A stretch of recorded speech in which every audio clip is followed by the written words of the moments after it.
food banks will be distributed, food will be distributed to those who are most vulnerable and who need basics just to eat. Also here, SNAP benefits, as I said, they're running out. And so we have to stand in the gap, and that's what all of our mayors are doing here. We're standing in the gap with our Congresswoman. Head Start, I just want to mention Head Start because that's a growing concern here in Oakland. We serve primarily 3 to 4-year-old children in under-resourced communities, and their funding is administered through the city. Normally, all the funding comes from the federal government on November 1st, but it's likely to be delayed if the shutdown remains ongoing. And there are many, many other economic impacts, but the impacts on the most vulnerable people who even are working. We have many people here in Oakland who are low income, who are part of the working poor, who rely on their city to help, their federal government to help, just making sure that they're able to survive, not even to thrive. We want people here in Oakland to thrive. And so this is negatively impacting so many people in so many ways. And all of our mayors here, we're a region. And so what affects one is affecting all. And so thank you, Congresswoman Simon, for bringing us together, and look forward to any questions later. Thank you again. Thank you, Mayor Lee. Okay, next up we have Berkeley Mayor. I want to start by thanking Congresswoman Simon for gathering us here today. I think it's so important that we present a united front. People might be living in Oakland, but they could be working or going to school in Berkeley. We know that people live and work and play and pray across the East Bay area. We already know who's going to be hurt the most by this shutdown and who is being hurt right now. It's the people who have already been suffering in our community. We're particularly concerned in Berkeley about WIC benefits, SNAP benefits, food insecurity generally. We know that our Berkeley Food Network is doing everything it can right now to prepare for what's going to be happening. We're also concerned about health care. And so at the same time, we understand why we need to hold the line here, why it's so important that our Congresswoman is fighting for us for health care, because we shouldn't have to pick between health care and food. We shouldn't have to pick between the basic necessities. Already, there are people who are suffering in our city, and we know that the impacts are going to be felt throughout. So we really think it's important that we continue to fight. We think it's important to hold the line, and we know that we need to step up as a community to make sure that we're continuing to serve people and their basic needs. Thank you very much. Appreciate you hosting us. Thank you, Mayor. Next up, we have Alameda Mayor Ashcraft. Thank you. Good afternoon, everyone. And thank you, as others have said, to our fabulous freshman Congresswoman Lateefah Simon, who hit the ground running on day one, took up where her predecessor, the great Barbara Lee, left off.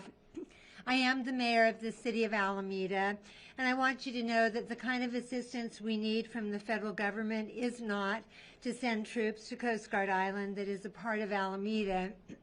What we are looking for is funding that, in fact, we have already been granted, for example, to keep our roadways and streets safe, to do complete streets, safe streets for all, to keep our children, pedestrians, bicyclists, and motorists, public transit safe and moving. Those grants, the ones that have survived the clawback, are now paused during the shutdown. And it's anyone's guess when that funding will resume. In addition to that, excuse me, Alameda is an island, but the entire region needs to be concerned about climate change and sea level rise because, as I like to say to my fellow electeds, even if you don't live in a waterfront community, if we don't do something about climate change and sea level rise, you will. But the city of Alameda and this region, we do work collaboratively together. You have before you half of all mayors in Alameda County because we're a county of 14 cities. Alameda has worked collaboratively with our next door neighbor cities, Oakland and San Leandro, but 30 other stakeholders to address climate change, sea level rise, and how we can mitigate the impacts without unintended consequences to our neighbors. So for instance, we're working with Caltrans, the Port of Oakland, East Bay Regional Parks District, tribal communities in the area, and more. Working together in the last administration, we jointly applied for and were awarded a $55 million FEMA grant to address these mitigations. It was a game changer. until that program was ended by the current administration. We have some hope that it's coming back in some other form, because who knew even red states have climate change impacts. But we very much are feeling just what grants we did have to address climate change, everything's been frozen for the moment. Adina Ishi, mayor of Berkeley, alluded to the healthcare impacts. We have Alameda Hospital on our island community, our only hospital. It is part of Alameda Health Systems, which oversees Highland Hospital, San Leandro Hospital, St. Rose, John George Pavilion. But we know that as people start to lose their health care subsidies, or those subsidies become unaffordable, they will turn to hospital emergency rooms as their primary care providers, further burdening that system. And finally, housing is a concern to our entire region. We are in a housing crisis. We rely on folks being able to get their Section 8 housing subsidies. We rely on landlords who accept those subsidies.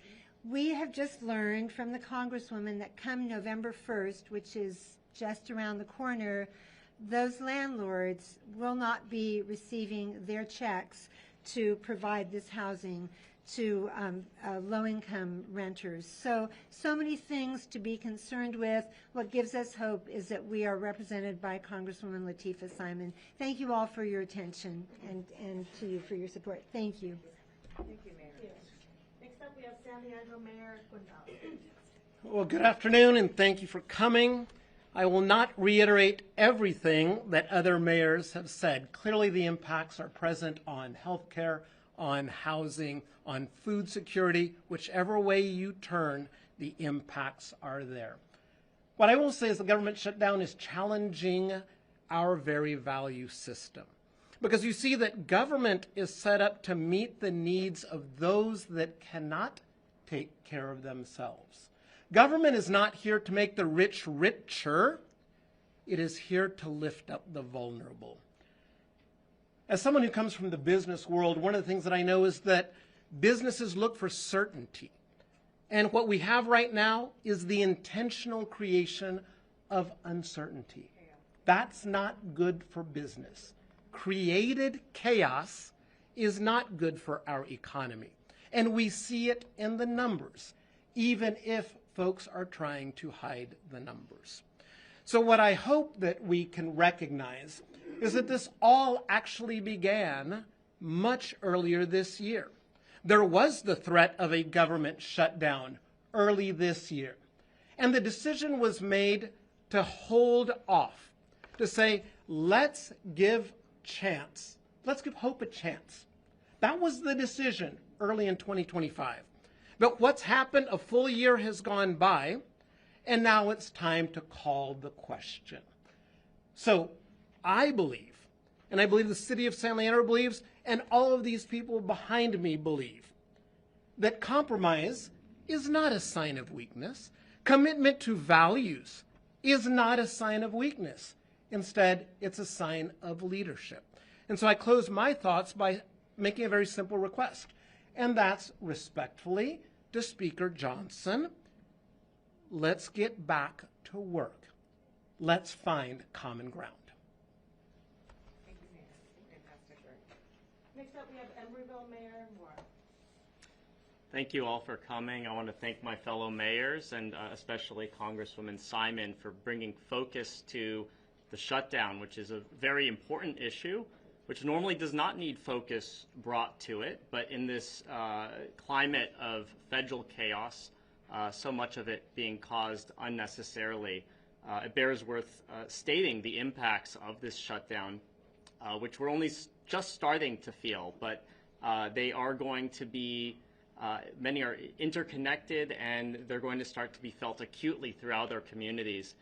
Starting with food insecurity related to the loss of SNAP and WIC benefits. As people are unable to buy food, they might not be able to make rent because they have to start making painful choices between those. And then the impacts on healthcare, which already are such a source of cost and bankruptcy among people, driving them into the streets. This is what we're trying to prevent. This is what we're trying to draw attention to. Our communities definitely don't need this. We have very real problems that we're working on, and those are the matters of good governance that we need to address, and we don't need this unnecessary chaos. So I do appreciate the focus of you all here and Congresswoman Simon to bring attention to this before things become especially acute. Thank you. Thank you, Mayor. Next we have Albany Mayor Lopez. Good afternoon, everyone. And no, this is not a prank. I am the Albany mayor. I know I don't look like your typical elected, but I do want to give some background on my positionality before I give a couple statements. I have previously worked for the U.S. Department of Energy at the Lawrence Berkeley National Lab. I am currently a PhD candidate at UC Berkeley in the Department of Environmental Science, Policy, and Management. And I'm the father of two amazing, beautiful children, Melanie and Omateo. The city of Albany, I think, has a lot of misconceptions and assumptions about our demographics and what we look like and who lives there. And as I shared with my elected colleagues earlier, the city of Albany, over 50% of the residents are renters. And we have a sizable number of folks. In fact, in 2024, we just discussed this at our most recent council meeting. In 2024, we had 668 unduplicated households that relied on our Albany Cares program for support. 15%, I believe, of which, about 100 households, that was financial assistance. And so as I expressed earlier to my colleagues as well, what we are bracing to experience right now with the shutdown is nothing new. We have been dealing with these issues, especially in Black and brown communities. And so I want to be adamantly clear that we are mindful and we are aware of the struggle that people have been going through. And so I appreciate our Congressmember and all our other representatives in Congress holding the line right now. And I acknowledge that we may be encountering some stressful moments, but it ain't nothing we ain't never seen before. And I do want to emphasize, too, at this moment, that for those on the other side who are intentionally making this difficult and intentionally putting us in a situation where there will be people who cannot have affordable health care or accessible health care, that is dangerous. And I'll end on this note with a personal story that I've shared with my colleagues earlier that I seldom share, but I think it's appropriate now. That while I was campaigning in 2022, my partner, she had fallen down the stairs and had an unfortunate injury, fractured her leg in 3 different places. 3 weeks later, gave birth to my son, Omateo. And unfortunately, he was a NICU baby. He required extensive amount of surgery during his first year of life. The only reason we were able to go through with all of this was because we had access to affordable health care coverage. And it shouldn't have to take the privilege of being able to be an elected official to have access to health care coverage like that, to have the most basic needs of your children met, or any other family member, or anyone in your community. And so I want to double down and emphasize that we are in this for the long haul if need be. And I appreciate our Congressmember for bringing us together and making sure that we all are showing a unified front that we support each other. And with that said, thank you again, Congressmember Simon. Much love and appreciation to all our folks in the media as well coming out to make sure that you're distributing the information appropriately and properly. Thank you, Mayor. Next we have Piedmont Vice Mayor McCarthy. Good afternoon. My name is Connie McCarthy. I'm the Vice Mayor of Piedmont. At first blush, you might not think that Piedmont is affected as profoundly by this shutdown, but we are. We have federal workers in our town. We have business owners that have government contracts. But most importantly, we are, by and large, a bedroom community. We are a small donut hole surrounded by Oakland. And I have told my 3 now adult children their entire lives, you sleep in Piedmont, you live, you work, you shop, you go to entertainment in Oakland and our surrounding cities. So what happens to our neighbors happens to us. And yes, we are our brother's keeper. So we are very grateful that Congresswoman Simon is giving us a voice, all of the mayors here a voice to amplify our concerns with this shutdown. We need it stopped. The longer it goes on, in addition to hurting families, whether they choose to put groceries on the table or seek medical care, it devalues the purpose of government. We are supposed to solve problems, and we are supposed to continue to secure the public trust. And as low as that might be in government right now, it will go lower the longer this continues. So thank you to Congresswoman Simon. We are ready to get to work and to do whatever you ask of Piedmont to support your voice in Congress. Thank you. Thank you, Mayor. And before we go to questions, I just want to make clear, again, for the folks who came in, we brought 7 mayors together. I represent 7 cities. You have 100% support for working families and for the notion that health care, affordable, excellent health care is the floor. It's the floor. It's not the vision of what we believe we need to have beloved and safe communities. So the information that I am giving to these mayors, and I have said it, it is fluid, as the administration has done a horrific job at being in contact with members of the House of Representatives from the other side, from, again, SNAP benefits to Section 8 subsidies and reimbursements. We're hearing different things. The point of me being in the United States Congress is to support and work for our cities. And so literally being around the table today, understanding what our mayors expect and need from our case management staff, my legislative staff, and myself, that's the job. So I want to let you all know that, you know, this will be a continuous process where we're working with our mayors, we're working with our city and county lobbyists to make sure that everyone has the information that they need. Lastly, before we open up to questions, while the Republicans have not been at work, my office has been open, literally 7 days a week. We are taking calls. We're doing case management services to members of the public who are having concerns about immigration. Call our office. If you're having trouble figuring out what's going on with Social Security and your payments and your applications, call my office. If you're having trouble or have questions about your VA benefits, call our office. Our job is to work for you, not the other way around. And we'll take a few questions. And again, I'm hoping that the questions will be mostly directed at our mayors, since they are the ones holding up this community. Thank you, Congresswoman. Right here. I'm so Hassan with AC7 News. Yes, So sir. for you 7 mayors, what are the main things that you're asking Congresswoman Simon to do, you know, right now, and once this may open, there could be blocks, hurdles to cross to get that funding going. What are the discussions like? Please, anyone? You know, Mayor Lee, I'm just asking her. I'm have- just asking the yeah, Congresswoman yeah, to yeah. continue doing what she's doing now, and that's fighting for health care for everyone.